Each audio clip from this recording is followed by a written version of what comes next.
Yes. Yeah. Okay. Thank you, Chairman, again. Hello, ladies and gentlemen. So as you can see, the title of my presentation shows that I'm going to talk about the Eurovignette Directive, but the context is a bit larger. Actually, in the Road Transport Unit of the European Commission, we're currently basically negotiating the revision of the whole transport legislation, and in particular, two pieces of legislation on road charging, the Eurovignette Directive and the Directive on the interoperability of electronic tolls. So I will make a bit of reference to this other directive as well. So here's the outline of my presentation. I'll start by explaining the role that the EU legislation plays in the European tolling context, and then I will move to the ongoing revision of this legislation and the impacts it could have for EU roads and their level of financing. Okay. So I'll start by saying that the Eurovignette Directive is not a piece of road charging legislation in the sense that this word has in the national context. So there's not a single kilometer of roads in the EU which is tolled because the EU asks for it. Instead, the directive creates a framework to ensure that the nationally introduced road charging systems, as the chairman said, do not discriminate against foreign users, and that they contribute to the achievement of goals which are important from a European perspective, such as notably the protection of the environment. The EU also legislates, as I said, on the interoperability of electronic tolls to ensure that the road users, when they pay their tolls in the member states, they face as little administrative burden as possible. So despite this lack of a stated objective of collecting tolls for the financing of road infrastructures, I would say that, despite this lack of an explicit objective, the EU is doing quite well in terms of tolling roads. Actually, I think that we are definitely a global leader in this respect. On this slide, which comes from the website of the European Association of Concessionaires, you can see that nearly 30 billion euros are collected per year on EU roads. So even if the Eurovignette is just a framework, it has an important impact on how a significant contribution to national infrastructure budgets is constructed. So what are the rules in place? Let me start by saying that the Eurovignette Directive was introduced in the 1990s when it was all about the completion of the internal market. So what was important was to ensure the coherence of the provision of services and the transport of goods between EU countries. And for this it was crucial that the rules in one member state do not discriminate against other member states. Hence, the crucial elements of the legislation are the provisions which cap the level of tolls, the maximum level of tolls which can be charged on the vehicles, and which prohibit discrimination on grounds of nationality or country of establishment. Then came the years 2000, where basically the internal market was largely completed, but new objectives gained in importance, and notably the objective to protect the environment. This is why in the subsequent amendments of the Eurovignette Directive in 2006, 2011, gradually a requirement was introduced to vary tolls in the member states according to the environmental performance of the vehicles. And in parallel, still in the years 2000, the European legislation accompanied first the appearance and then the proliferation of electronic tolling systems. Today in Europe we have something like over 150 different electronic tolling systems. So it's very important that they are interoperable between each other so that the administrative burden for users is as small as possible. With these pictures, I wanted to show a bit how the Eurovignette Directive is implemented in the member states and what the different systems in place are in the member states. So from the left to the right, you can see the situation for heavy goods vehicles, for light vehicles, and for buses. So from these maps, we can see a couple of interesting facts. First of all, you can see that most member states introduce some sort of charges, both for light and for heavy vehicles.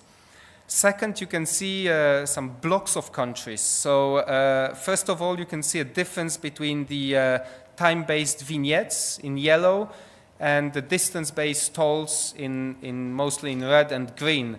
And you can see that, if we looked at this map 10 years ago, the share of yellow would be much higher. So the vignettes are slowly disappearing to leave space for more modern distance-based tolling. Second, you have a difference between the concession tolls more to the southwest and state tolls, if I can say, or tolls introduced by the states more to the northeast. Then you see a difference between systems with barriers, so again mostly the red countries here, and the free flow systems where the vehicles don't have to slow down or stop, which are the ones in green. Also, the situation is very different for heavy goods vehicles and for light vehicles. So for heavy goods vehicles, you see more and more of those, sophisticated free flow electronic tolling systems, while for light vehicles, it's still predominantly vignettes or systems with barriers. Now on this slide, you have to look at it with caution, but on this slide I just wanted to see that there's also a difference in the share of the national network which is subject to charges, which can be very small like in Ireland or very high.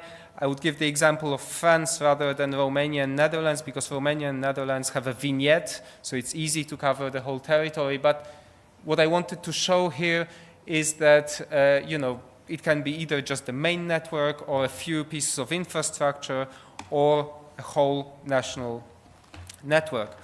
And this slide about the interoperability of electronic tolls. So you can see this map as either a glass that is half empty or half full.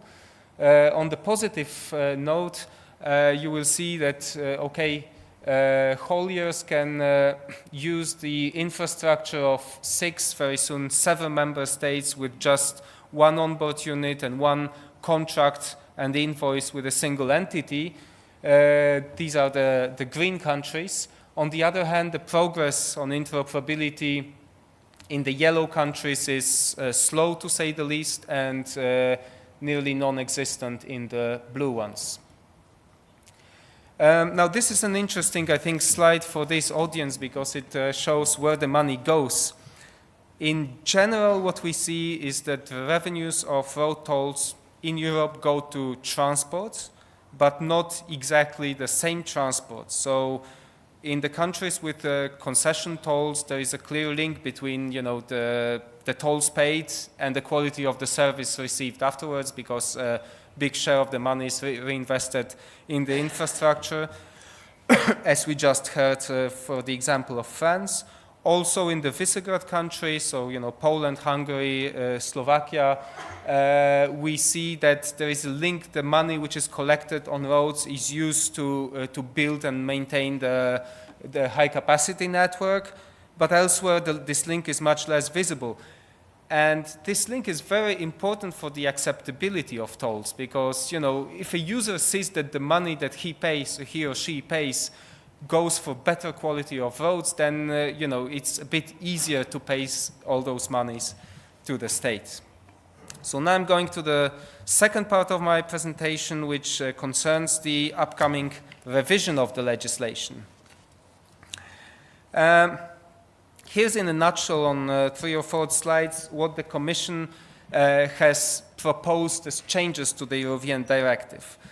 First, as I already told you, so far the legislation only applies to trucks. This is because, at the time of the construction of the internal market, it was important to ensure that trucks are not discriminated in other countries, because these were the actors of the market for transport services. But when you look at it from today's perspective, there is no difference between the services provided by buses and by trucks, in the sense that both are commercial transport services. And this is why we propose to extend the rules that today apply to trucks also to buses and coaches. And then also, there's no reason why, while trucks should not be discriminated against, why cars should. The same rules on non-discrimination which applies to trucks should apply also to car users. We, as private car users, don't want to be discriminated in other countries. So this is why we also propose to extend certain principles of non-discrimination from the Eurovignette Directive to light vehicles. Then we heard a bit about the vignettes from my predecessor, the previous speaker. So, 10, 15 years ago, it made sense to introduce vignettes, because the alternative in form of electronic tolls was very expensive. This is not so much true anymore. The cost of the technology for modern electronic tolling goes rapidly down. And so today, from our point of view, it doesn't really make sense to introduce the old-fashioned time-based vignettes, which don't allow for any kind of traffic management, incentivizing better transport behavior, etc. We should really go towards more distance-based tolling and the phasing out of vignettes. For the same reason, we think that the minimum levels of annual vehicle tax that we currently have in the Eurovignette Directive should be or could be phased out and replaced by pay-per-use kind of contributions. Then, we see that the fleet of trucks which we see on European roads will very soon be all or predominantly of the cleanest kind, so Euro 6 class. So there is no need anymore to incentivize the deployment of those cleanest trucks by a variation of tolls according to Euro classes. The new battleground is on CO2 emissions and on fuel efficiency, and this is why in the proposal the Commission suggested that we replace the mandatory variation of tolls according to Euro classes by the mandatory variation according to CO2 emissions.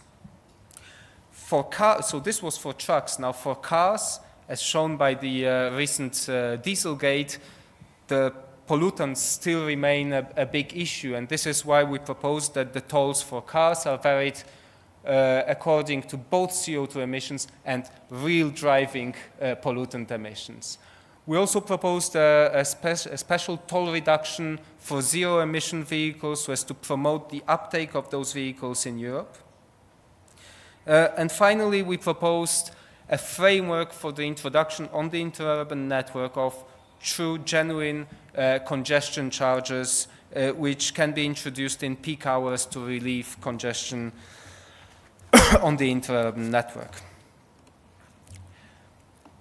Finally, we, at each revision of the Eurovignette Directive, we have proposed the earmarking of revenues from tolls to transport. And in each time, it proved to be a suicide mission because it was firmly rejected in the Council by the Member States.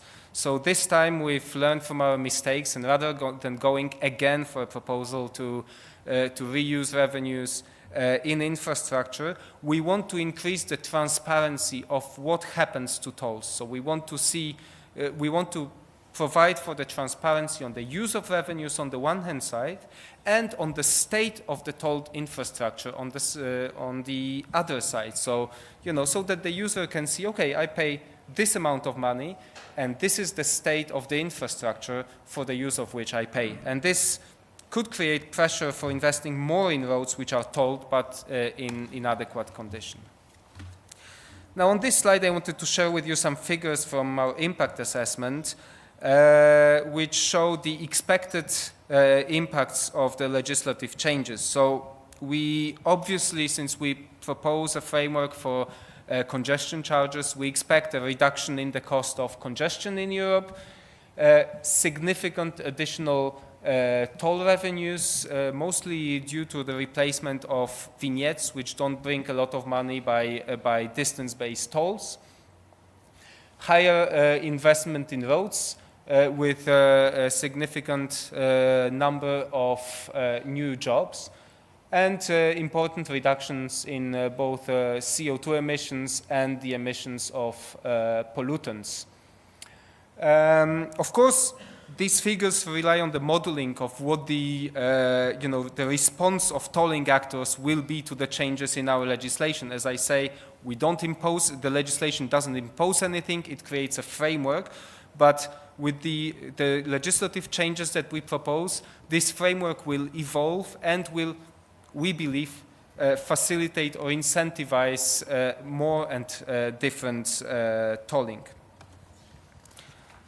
So here's where we are in the legislative process. We proposed the legislation in May 2017, but now this legislation has to be voted by the European legislators, meaning the European Parliament and the Council. So the European Parliament advances very well on this file. They are even much more ambitious than we in the proposal. And they will certainly vote on a common position of the European Parliament before the summer, and we'll be ready for negotiations with the Council. But in the Council, the progress has been much slower. You have to take into account that the Bulgarian presidency has, a huge amount of road-related files on the table, and they have to prioritize, and alas, they didn't prioritize Eurovignette. So we expect more progress on this file in the second half of this year under the Austrian presidency, in particular given the fact that Austria, due to the importance of transit traffic through the Alps, has a lot of interest in the road charging policies. Now I will very rapidly touch upon the revision of the interoperability legislation. I would like to specifically point to the fact that in the revision of the EETS, so EETS stands for European Electronic Toll Service. So in the revision of this legislation, we propose to introduce a system for the exchange of information between member states on the identity of toll offenders. Today, the problem is that if you are established in one member state and commit an offense, a tolling offense in another member state, the moment you leave the country, it's impossible to recover the toll or the fine from you. Now, here, the member state of the offense will be able to ask and receive instantly the information onto whom belongs the vehicle which has committed the offense, just by providing the license plate of this vehicle, and then the toll will, they will be allowed to send the fine to the right person. At the same time, we looked at the deficiencies, the market deficiencies in the market for the interoperability of electronic tolls, and we corrected those deficiencies which we could see so as to promote interoperability, and that the map that you saw before with just 6 or 7 member states becomes a map with the whole of Europe being interoperable. Now the expected benefits, the main one is a better enforcement of tolls. We estimated just in tolls due, not the fines, but just in tolls, another 150 million of revenues will be collected per year. But the impact goes beyond that, because if the level of recovery of tolls from foreign offenders increases, then member states will be less worried about introducing free-flow systems, because in free-flow systems you drive through a country, you leave, nobody stops you, and here you are. But if after that you can still be caught if you haven't paid, then the free-flow systems will become safer to introduce, if I can say. And obviously the other impact will be cheaper and more efficient electronic tolling with savings for users and for toll chargers. So contrary to the Eurovignette file, this file progresses very well on both parts. So in the European Parliament, again, we expect a vote before the summer, but also in the Council, the file has become one of the priorities of the Bulgarian presidency. So we have hopes for rapid progress on the file and on a common approach of the member states. We call general approach, so a common position of the member states before the summer, so that negotiations can be done bilaterally between the Council and the Parliament in the second half of the year, and the directive can be rapidly adopted. Thank you very much. Thank you for your attention. Yeah, Jan, if you could come down here, and Philippe, if you can come up here, we can share this microphone for questions. And if you have comments that you'd like to make or questions you'd like to raise to both of our presenters, please use the microphones. We have 2 microphones at the front and in the middle. So the floor is now open.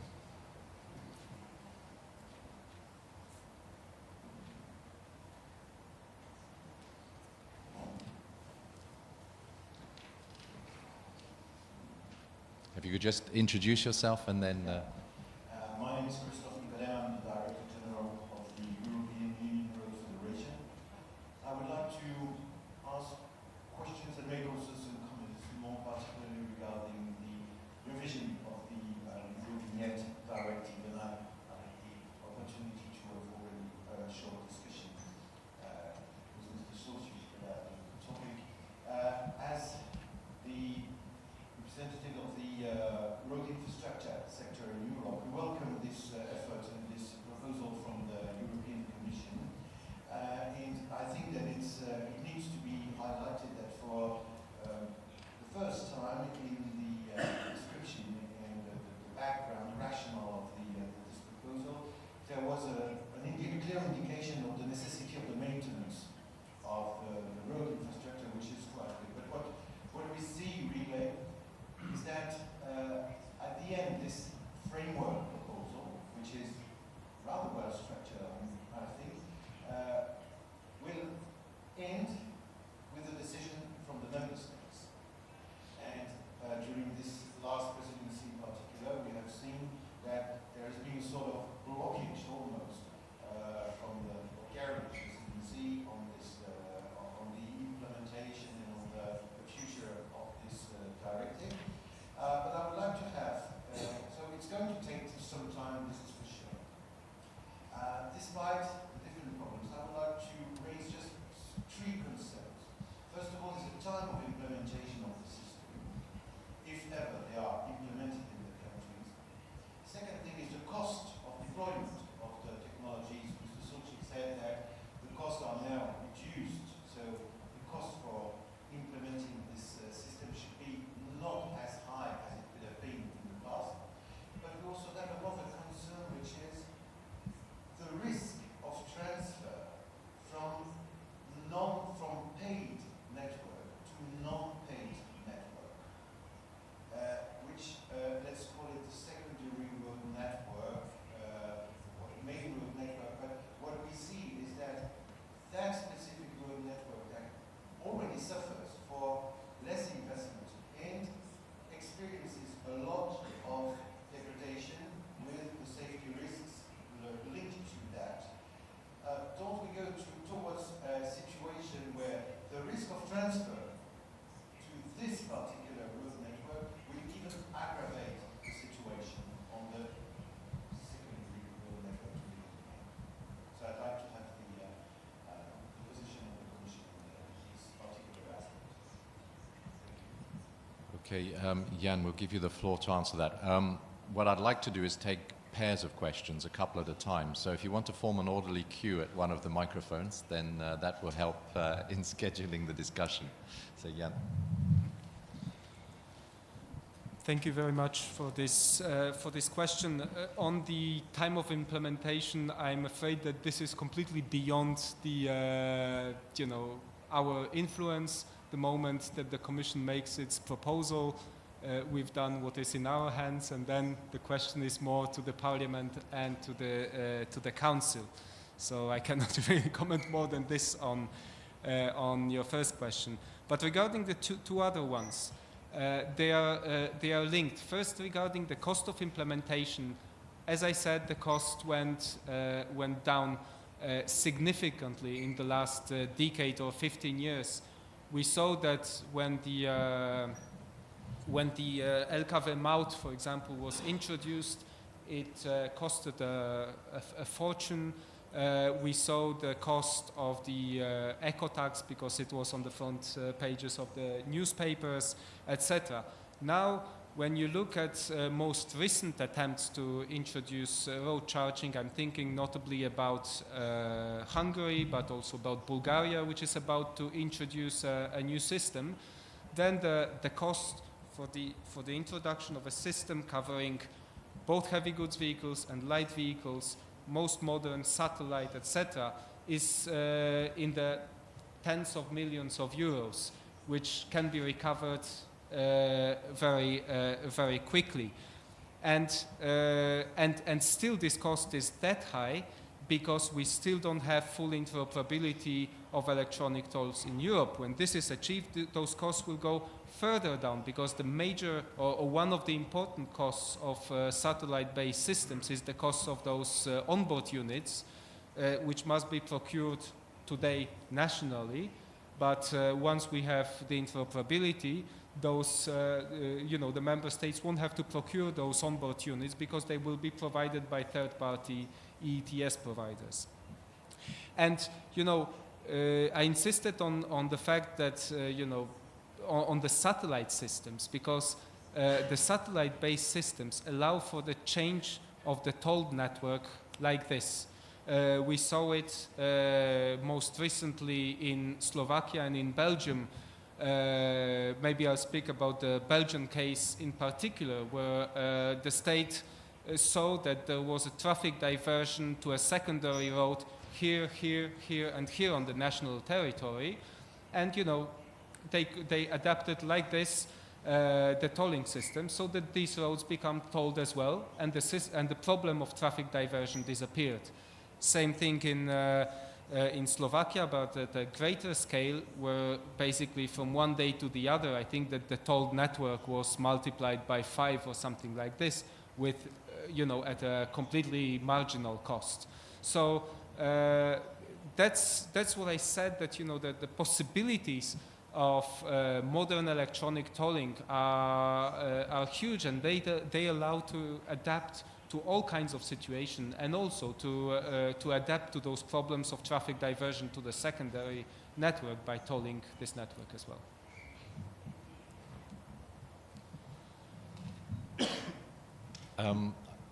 Just in follow-up to that, has the Commission produced studies or reviews of the costs of tolling systems? That would be a very useful resource for governments. I don't know if that work has been done. Has it been documented? I mean, when we proposed legislation, and we proposed a revision not only of the Eurovignette Directive, as I said, but also of the Electronic Tolling Directive, we produced impact assessments with evaluations of the costs of the different solutions. But I'll be extremely honest with you. The member states know much better than us what the costs are, because they have access to the information when they procure the deployment of new systems, etc. So they know what the costs are. So, Philippe, une question de ma part pour vous, la question que j'avais posée à la fin de votre présentation. Est-ce qu'il y a une préférence en France de la part de la Commission sur quel type de redevance ou péage à envisager pour la France? Pour moi, l'éco-taxe était très raisonnable et très raisonné comme proposition, mais politiquement, c'est peut-être un terme, un nom qui est plus très acceptable. Mais je ne sais pas si la réflexion en France penche plutôt pour une sorte de redevance plutôt qu'une autre.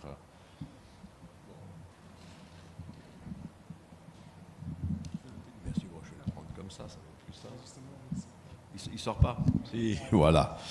Écoutez, vous l'avez dit, on est un peu traumatisé par l'échec de l'écotaxe en France. Et le gouvernement, j'allais dire les gouvernements qui viennent qui se succèdent là depuis quelques mois, ne veulent pas prendre le risque de relancer une polémique sur ce sujet. Mais la ministre, dans ses déclarations, a souhaité également prendre en compte dans la tarification ou dans la tarification de la route, les poids lourds étrangères. Donc le sujet est compliqué parce qu'il ne faut pas qu'il y ait de discrimination entre les poids lourds français et étrangers. C'est ce qui nous a amené à avoir une solution dont je conviens qu'elle n'est pas complètement satisfaisante, à faire cette proposition d'une vignette d'usage, qui soit forfaitaire. Parce qu'elle nous semble aujourd'hui acceptable par une partie de des professions de la route, pour peu qu'on affecte son produit à la route et au transport. Mais bien évidemment, cette proposition, si elle était mise en œuvre, aurait vocation à se dissoudre ou à disparaître après l'acceptation de la directive Eurovignette révisée. Parce que, je parle là en mon nom propre et pas au nom ni du COI, ni du gouvernement, je pense que la taxe kilométrique est une bien meilleure approche que l'approche forfaitaire. Simplement, ici, on a une situation particulière qui est la situation politique née de l'échec de l'écotaxe. Et puis je dirais, vous avez abordé il y a un instant le coût de perception et la baisse du coût de perception. C'est vrai que l'écotaxe avait un coût de perception élevé, à peu près 25% du coût, du produit, repartait pour la rémunération du PP Piste et Comouv qui avait en charge la perception des redevances. Et d'une certaine façon, quand on a remplacé l'écotaxe par une fraction de TICPE, ça a été rapide, ça a été extrêmement puissant et avec un coût de perception qui était proche de zéro. Mais bien évidemment, ça a d'autres inconvénients. Donc nous, on observe avec attention les travaux de la Commission. On a eu l'occasion de débattre avec les rapporteurs récemment du Parlement, plus exactement. Après, bien évidemment, vous l'avez dit, c'est dans les mains du Conseil que se trouvera la décision. Et on sait qu'il y a ici, il n'y a pas une unanimité pour l'instant sur une redevance kilométrique. Il y a donc du travail à faire et je dirais, et peut-être aussi ici à militer dans l'opinion pour que l'acceptabilité soit plus grande vis-à-vis de cette taxation. Merci. Jean-François, I think you're next. Jean-François Corti, une question à Philippe Durand sur un contexte plutôt français. Il semble qu'on est dans une situation d'objection systématique du ministère du budget, donc qui rejette un petit peu tout, l'affectation de ressources, la création d'un établissement qui ait un minimum d'autonomie par rapport à celle de l'État, non-reconnaissance des besoins d'investissement pour remise à niveau du réseau routier national. De votre point de vue, à quoi le ministère du Budget peut-il être sensible pour faire évoluer cette situation ? Merci. Bon, je dirais tout d'abord qu'il y a deux raisons dans les oppositions ou dans les réticences du ministère des Finances et notamment du ministère du Budget, parce qu'il y a des réticences aussi au Trésor. C'est tout d'abord des raisons doctrinales. l'universalité et la fongibilité du budget, c'est la loi d'orientation sur les finances, sur la loi de finances, hein, la LOLF. Et puis il y a des raisons conjoncturelles, c'est-à-dire qu'aujourd'hui, le budget est à la recherche, bien évidemment, d'économies sur l'ensemble du spectre de l'État, et l'affectation lui semble être quelque chose qui peut ne pas aller dans le sens d'une affectation au plus juste des ressources publiques. Hein.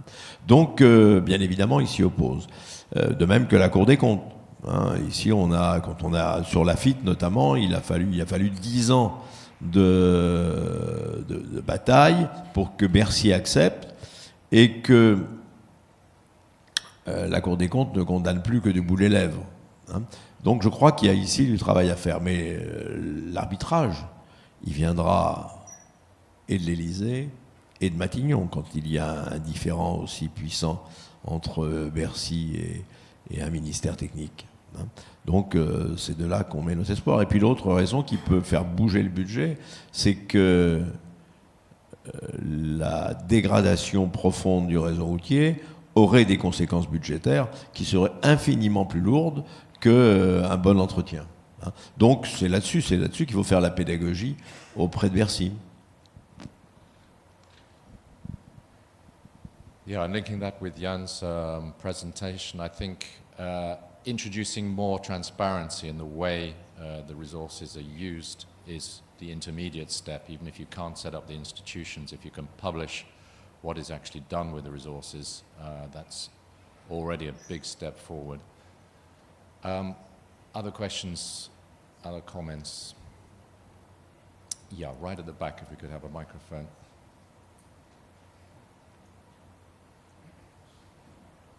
Merci.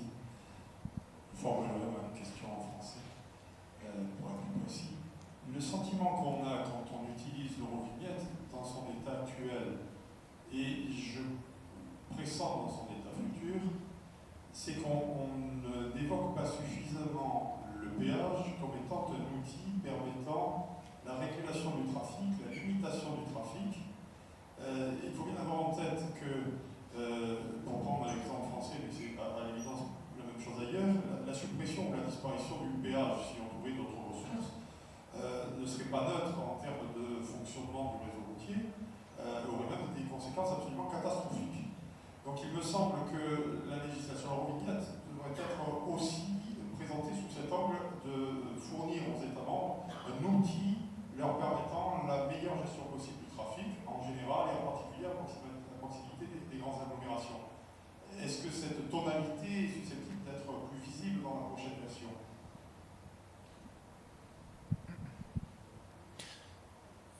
Merci pour votre question. Je pense que la Commission est très claire sur le fait que la législation sur les péages routiers est là justement pour diriger les gens vers des comportements plus durables. On a commencé à promouvoir et appeler à l'application plus large des principes de pollueur-payeur et utilisateur-payeur en français, oui. Dans les années 90 déjà, donc les années 90, c'est les années 90. Et donc, on en a parlé dans les livres blancs successifs.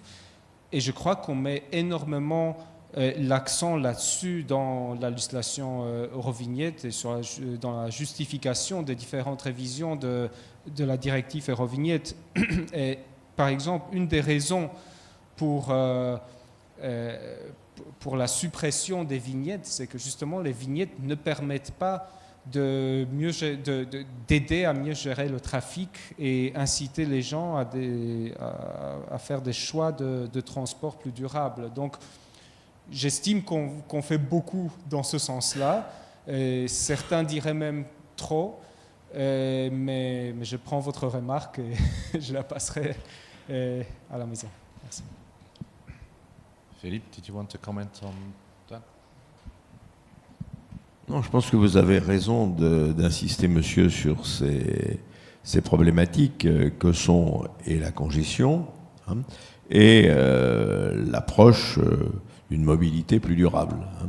C'est vraisemblablement ce qui devra nous occuper dans les années et les décennies qui viennent.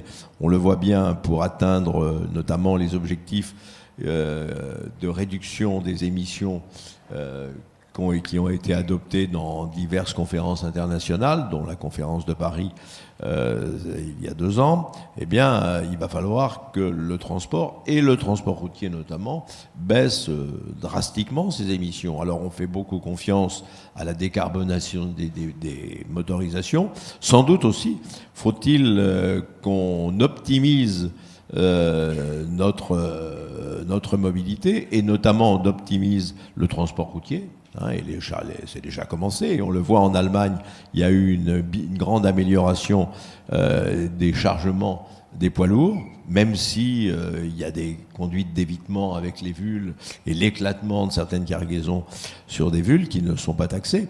Hein. Mais je pense qu'ici, il faudra bien évidemment qu'on soit à la fois plus directif, plus incitatif et plus imaginatif dans les décennies qui viennent. And I think your question is extremely important, actually, and reveals, I think, one of the weaknesses of the Eurovignette Directive in the way it's formulated, or the proposals at the moment, with a certain amalgamation or confusion of the different objectives, covering infrastructure costs on one hand, internalizing external cost on another, and achieving political compromise and acceptability. And maybe there'll be a final phase of cleaning up the directive wording, or at least the introductive wording, because one of the very good things, I thank you for it this morning, Jan, is that your presentation was much clearer than the written document that we have for the proposal at the moment, where there's some mistakes, some typos, and some jumps in logic where you can see, it's obvious it's been through a process of editing, putting things together, combination of more technical editors and more political editors, and there are some jumps in logic that don't quite add up. So if you get the chance, please clean it up. And I think the main thing for me is, as you said, the suicide mission is not just suicidal because the finance ministers don't like other people telling them what to do with their resources. To take congestion, there's a bit of a confusion in the requirement that money raised from congestion markups must be spent on improving the infrastructure where it's congested. Now, that's very good for public acceptance, but there's no particular logical reason for doing it if you're using the congestion charges to manage traffic on restricted infrastructure. Maybe it's impossible to expand the infrastructure. Maybe the national government doesn't want to expand the infrastructure because they don't want to generate additional demand. So a congestion charge is there to manage traffic, optimize flow within the constraints you have, whatever they are. So making that link, if it could be explicitly identified as for political acceptance or acceptability, it would be useful to do that, or it would be advisable to do that rather than some kind of mathematical law, would go a long way, I think, to helping understand what the purposes are. And the other little thing that where there's confusion evident is the directive talks about recovering external costs. And that's confusing a different agenda. You don't recover external costs, you create an incentive to reduce them. So once you charge, the external cost should come down, but you want there to be a response. And I'm a little bit worried about these kind of payage that we're looking for in the Eurovignette Directive, how they would work for CO2 when we have a perfectly good system for charging for CO2, which is a fuel tax. Anyway, that would open up a huge debate we won't go into right now unless we come back to it at the end. I'd like now to switch to the second part of the discussion, but gentlemen, you do stay here, and I'll give you the okay, I can give you the floor. But Diane, if you can take your place for your presentation. But Philippe, while you're going up there. Je voulais juste poser une question à Yann. Lui